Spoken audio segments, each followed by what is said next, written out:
بسم الله الرحمن الرحيم.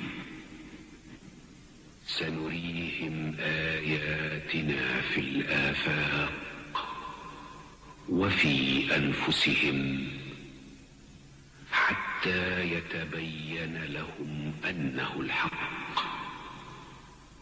أولم يكف بربك أنه على كل شيء شهيد. In my mind, reconciling that this is a divine inspiration or revelation which led him to these statements.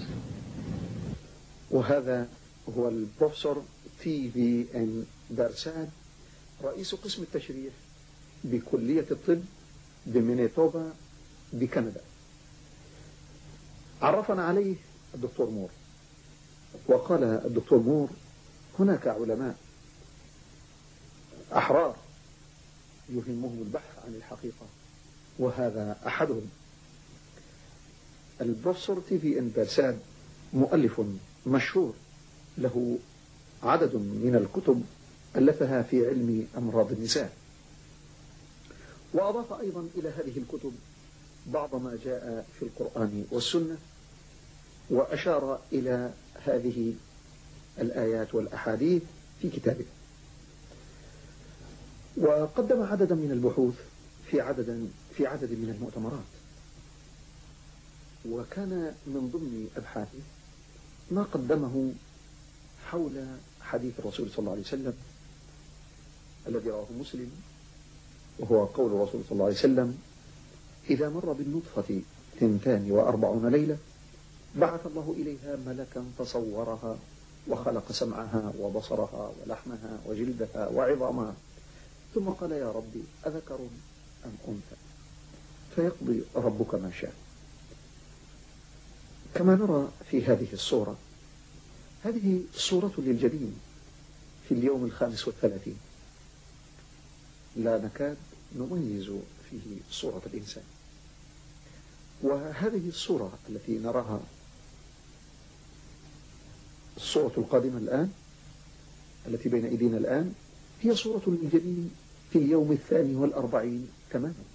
إلى الآن كما يقول البروفيسور TV بيرساد لم يتبين الشكل الإنساني فيه أبدا. ونرى هذه الصورة التوضيحية التي قدمتها شركة سيبا. هذه الشركة قدمت هذا للأطباء في العالم في نفس اليوم، في اليوم 42 تماما. وبعد هذا بأسبوع، أي في خلال الأسبوع السابع بعد 42 تماما، تتغير الصورة كما نراها هكذا. والحديث كما سمعنا يقول الرسول صلى الله عليه وسلم: إذا مر بالنطفة 42 ليلة بعث الله إليها ملكا فصورها وخلق سمعها وبصرها ولحمها وجلدها وعظامها، كما رأينا في الصورة التي مرت بنا. وقدم البروفيسور بيرساد أبحاثا كثيرة حول علاقة القرآن والسنة بالعلوم الحديثة. وكان من ضمن أبحاثه ما قدمه في معنى حديث رسول الله صلى الله عليه وسلم الذي رواه الحاكم والبيهقي، وهو قول الرسول صلى الله عليه وسلم: وما ظهرت الفاحشة في قوم قط حتى يعلنوا بها إلا فشى فيهم الطاعون والأوجاع التي لم تكن في أسلافهم. ها هو ذا البروفيسور بيرساد يشرح لنا هذا الجزء من بحثه. It is now widely accepted that these malignant changes in the uterine cervix are related to the age of the women, frequency of intercourse, and the number of partners. Several epidemiological studies have clearly indicated a significant correlation between exposure to multiple sexual partners and a higher incidence of cervical carcinoma. The consequences and dangers of promiscuous sexual relationships and deviant sexual practices have been expressed in this hadith some 1400 years ago. And I hope it is correct.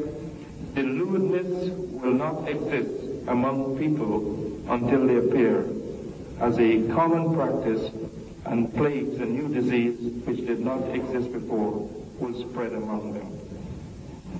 The word lewdness encompasses adultery, fornication, I'm told, homosexuality, bestiality, and all other sexual perversions. And it is not wide stretched of any imagination that we should not consider herpes and AIDS as clear examples of new diseases, and indeed at the present time new diseases for which we have no cure. Thank you very much. انظروا إلى هذا الربط بين قول الرسول صلى الله عليه وسلم: وما ظهرت الفاحشة في قوم قط حتى يعلنوا بها إلا فشى فيهم الطاعون والأوجاع التي لم تكن في أسلافهم. فلما أعلنت أوروبا وأمريكا إباحة الشذوذ وإباحة الزنا وإباحة الفجور بكل أشكاله، ما أن أعلنوا هذا وأذاعوا به حتى ظهر بعد ذلك بأعوام هذه الأمراض التي تهز كيانهم هزة.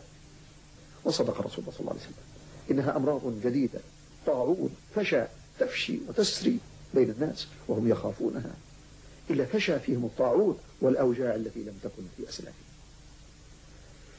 البروفيسور برساد له جهد مشكور في هذا الباب، وعندما سئل عن رأيه في هذه الظاهرة التي اطلع بنفسه عليها وشارك بأبحاثه فيها، قال: The way it was explained to me is that Muhammad was a very ordinary man. He couldn't have read, didn't know to write. In fact, he was illiterate. And we're talking about 1,200 years ago. You have someone, a literate person, making profound pronouncements and statements that are amazingly accurate of a scientific nature. And I personally can't see how this could be a mere chance. There are too many accuracies. And like Dr. Moore, I have no difficulty in my mind reconciling that this is a divine inspiration or revelation which led him to these statements. نعم، إنه الوحي الذي جاء من عند الله إلى محمد صلى الله عليه وسلم. هذا الوحي الذي نزل بعلم الله، لكن الله يشهد بما أنزل إليك، أنزله بعلمه، فهو الهدى وهو البينة وهو الدليل وهو المدلول عليه وهو الحق الباقي بين أيدينا إلى قيام الساعة.